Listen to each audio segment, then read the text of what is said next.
Hold on a minute. What do you mean I've got to do a podcast? It's Spike Pit. What else do I need to say? Come on, surely I'll get a day off.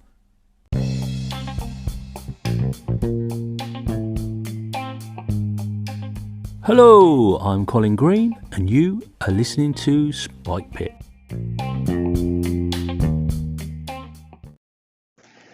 Hey Colin, Jason here. Yeah, I'm torn on supplements. So one reason I use supplements, and I've used them in the past to pull dungeons out, pull maps out, pull different things out. And I think that works quite well, actually. I worry that, well, what if a player's seen this? And a lot of times we all get the same Kickstarter things. You don't, but the rest of us back all the same Kickstarters and all this stuff.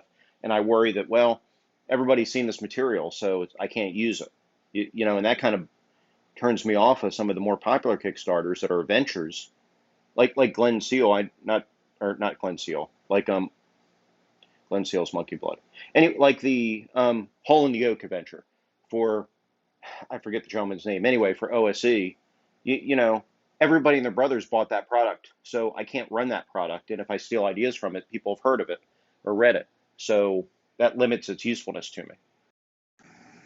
Where I've got that said, I've got a ton of old supplements and adventures and things that probably nobody else in the world's heard of.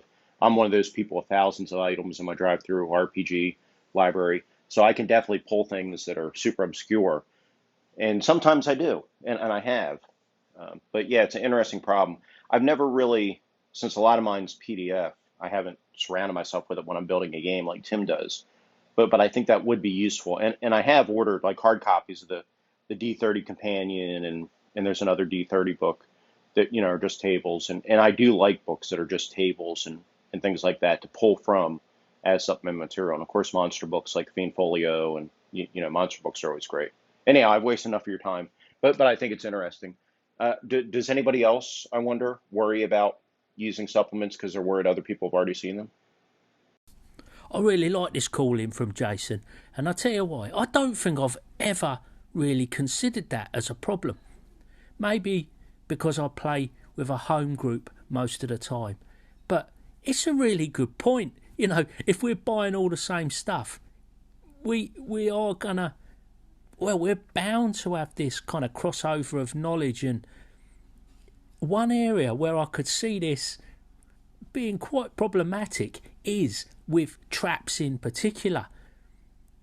It's really hard to forget unknown knowledge when it comes to traps. I think a lot of stuff you could read modules to a certain extent, thinking that you're going to run them, then you don't run them, and then somewhere down the line you get involved in playing, and it definitely happens. I'm sure it's happened to me, but I can't think of an example.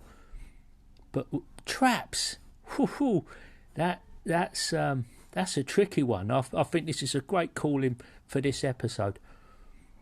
Now, the other thing I heard, this episode is a little bit later today, and I've got to dash out because we're playing 5e Star Wars in a very few moments. BJ, the Arcane Alienist, also surprised me with this concept of...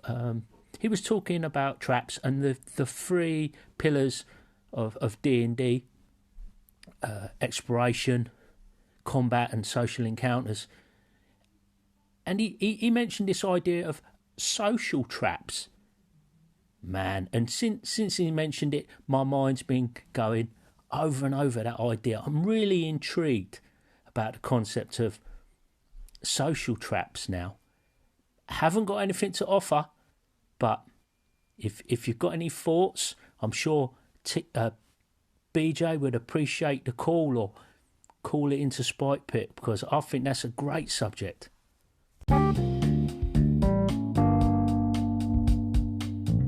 And that, as they say, is a wrap. Big thanks goes out to you, the listener, for taking a bit of time out of your day to listen to old Spike Pit. Take care, and I'll catch you later.